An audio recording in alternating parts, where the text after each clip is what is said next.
VM خلیل الرحمان channel میں آپ کا خیر مقدم ہے۔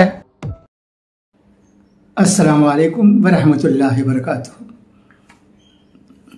راہ اعتدال عمر آباد کا جولائی 2025 کا شمارہ ملا ہے۔ اس میں حرف اعتدال اداریہ مولانا محمد رفیق کلوری عمری صاحب دامت برکاتہم کا لکھا ہوا ہے۔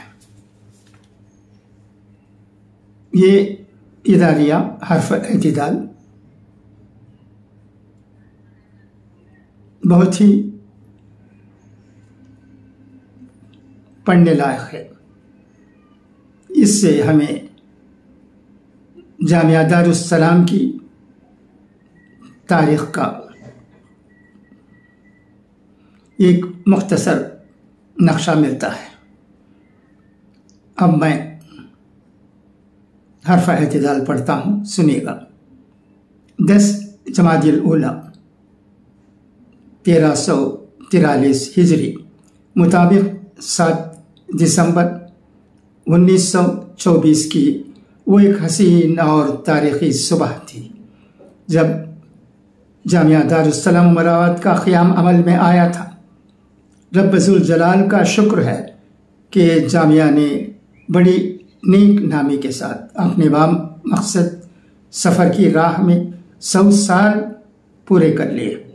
اس دوران کتنے ہی صبر آزما، حوصلہ شکن اور آزمائشی موڑ آئے اور کتنے ہی نازک اور دشوار گزار مراحل سے بھی گزرنا پڑا، مگر اللہ کی نصرت و تائید اور اس کا فضل و کرم شامل حال رہا، اور ایسے عازم رجال اور مخلص افراد ادارے کو میسر آئے جنہوں نے زندگی کی راحتوں اور دلچسپیوں کو برزاور رغبت قربان کر کے جامعہ کے مقاصد اور نصب العین سے شدید محبت اور گہری وابستگی کے ساتھ اس کی خدمت اس دل و جان سے فرمائی کہ جامعہ کی تعمیر و ترقی ہی گویا ان کا مقصد زندگی تھا، جس کی وجہ سے جامعہ عزم و ہمت اور استقلال و استقامت کے ساتھ اپنا سفر مسلسل جاری رکھ سکا۔ اگر آج اس کے بانیان و مؤسسین اور خادمین و محسنین زندہ ہوتے تو اس چمن کی فصل بہار کو دیکھ کر نہ جانے ان کی خوشیوں کا عالم کیا ہوتا۔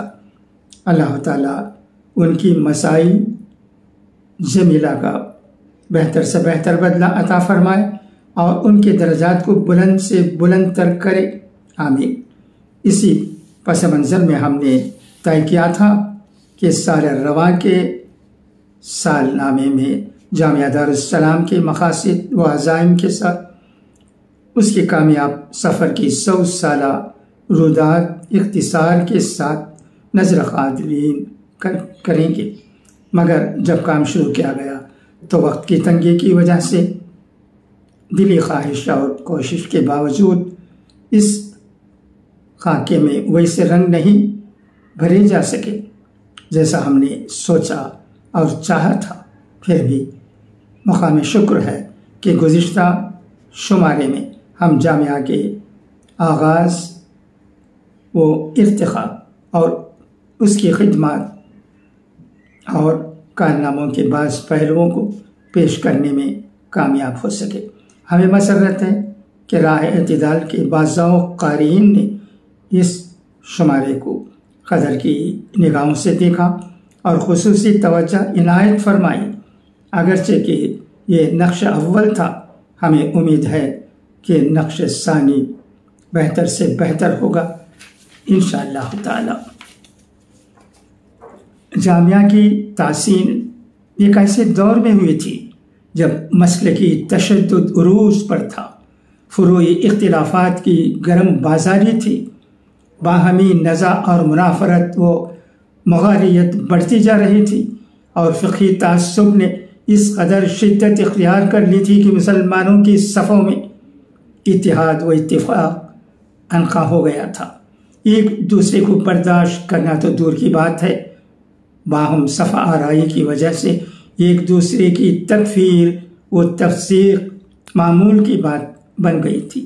مقصد وجود کا شعور و احساس مٹتا جا رہا تھا، اور علماء دین کی صلاحیتیں ایک دوسرے کی تذلیل و تجہیل اور تردید میں ضائع ہو رہی تھی، جس کی وجہ سے ان کا وقار و اعتبار بری طرح مجروح ہو رہا تھا۔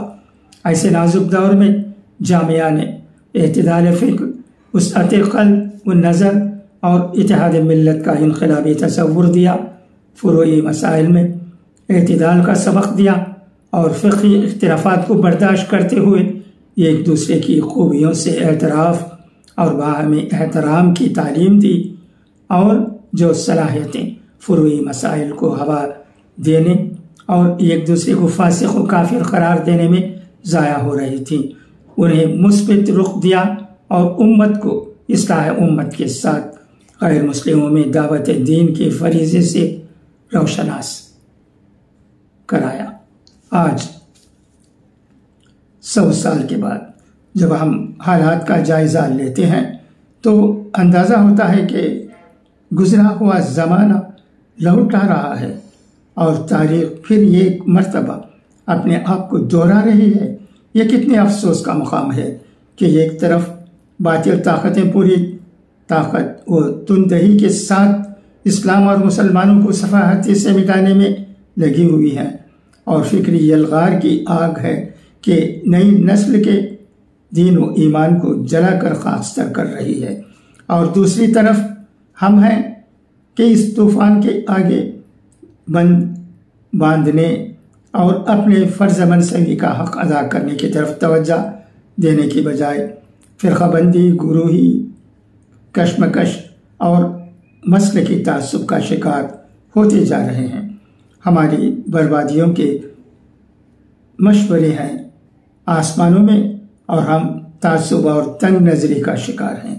اس نازک گھڑی میں ضرورت اس بات کی ہے کہ دینی شعور اور بصیرت رکھنے والا ہر فرد عقل و ہوش سے ناخن لے، اپنی زندگی کا مقصد اور اپنا مقام و منصب پہچانے، اور کھلے دل اور کشادہ ذہنی سے کام لیتے ہوئے دعوت دین اور اعلاء کلمت اللہ کی راہ میں اپنا مثبت کردار ادا کرنے کی کوشش کرے کہ یہ وقت کی پکار ہے۔